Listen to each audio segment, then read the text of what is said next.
اقتصادی طور پر ہمارے دائرے کے اندر نہیں تھا، اس کے پاس کچھ زیادہ پیسے نہیں تھے، لیکن بہت خوشگوار آدمی تھا۔ اس میں ایک دن اس آدمی کا ہاتھ تھام کر کہا کہ بھلے تو نشہ کر، جتنا مرضی کر، مجھے اس پہ اعتراض نہیں ہے،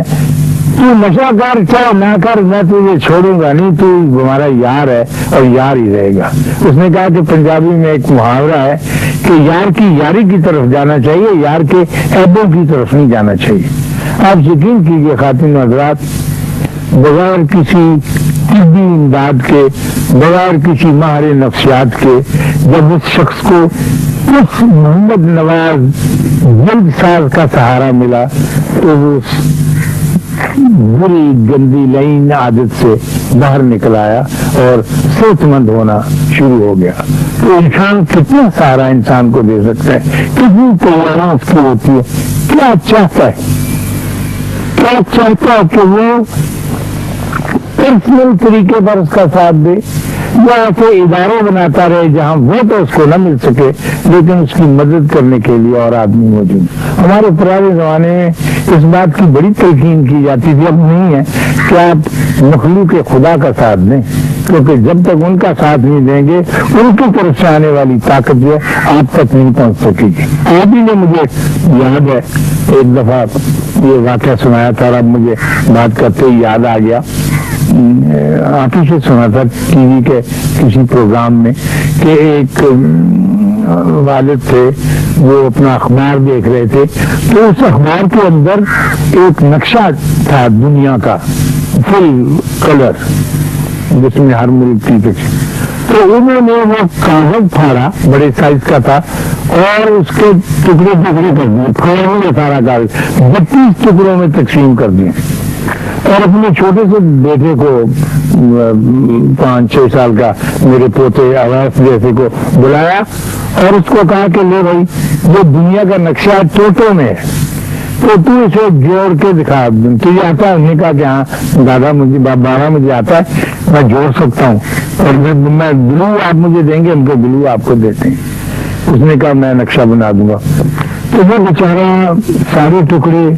سیدھے کر کے پریشان ہو کے بیٹھا۔ اب سارے ملک تو میرے جیسا بڑی عمر کا آدمی بھی نہیں جانتا کہ کہاں کہاں کیا کیا ہوتے ہیں، تو جوڑ نہیں سکا، بہت پریشان ہوا۔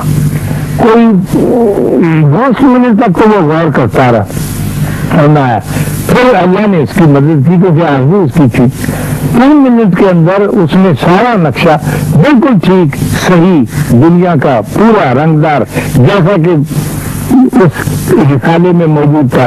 صاف چپکا کے اپنے باپ کو دے دیا۔ تو باپ بڑا حیران ہوا، پیٹ چونکی، کہنے لگا مجھے راز بتا، اگر مجھے جوڑنا پڑتا تو میں نہیں جوڑ سکتا تھا۔ اس نے کہا بابا میں نے دنیا کا نقشہ نہیں جوڑا، اس کے پیچھے ایک اشتہار تھا سیفٹی بلیڈ کا، اور ایک بہت بڑا چہرہ تھا آدمی کا جو شیو کر رہا تھا، میں نے اس کو پلٹایا سارے ٹکڑوں کو، تو اس آدمی کو جوڑنا شروع کر دیا، اور 4 منٹ کی مدت میں نے پورا آدمی جوڑ دیا۔ اس نے کہا کہ بابا اگر آدمی جڑ جائے تو ساری دنیا جڑ جاتی، تو یہ دیکھ لیجئے دنیا کا نقشہ جو ہے یہ آپ کے سامنے ہے اور پورے کا پورا ٹھیک ٹھاک جڑ گیا ہے۔ تو میں یہ درخواست اپنی ذات سے بھی کرتا ہوں کہ کاش جانے سے پہلے کچھ ایسی صورت پیدا ہو کہ ارد گرد بسنے والے آدمی، ارد گرد رہنے والے انسان، اپنے عزیز و اقارب، ان کے علاوہ ان کا خاص بھی کوئی ایسا رشتہ محبت کا جگانگت کا پیدا ہو کہ وہ بالکل اچھے لگنے لگیں، اتنے اچھے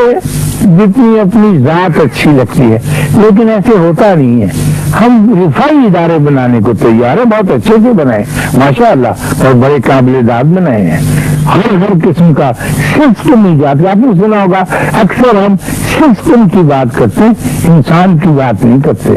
تو سسٹم بڑے اچھے تیار ہوں گے۔ یہ میرے گورنمنٹ کالج کے پیچھے، لاہور کے گورنمنٹ کالج کے پیچھے ایک چندر محلہ ہے، تو وہاں سے میں اسٹیشنری کی چیزیں ملتی ہیں، وہاں کاپیاں لفافے یہ وہ میں کبھی خریدنے جاتا ہوں، تھوک کے باہر سستے مل جاتے ہیں۔ تو چند مہینے پہلے رمضان سے پہلے میں وہاں گیا، تو ایک بوڑھا آدمی بیٹھا ہوا 80-85 سال کا، اور ساتھ اس کی بڑھیا تھی چولہے کے پاس، وہ بھی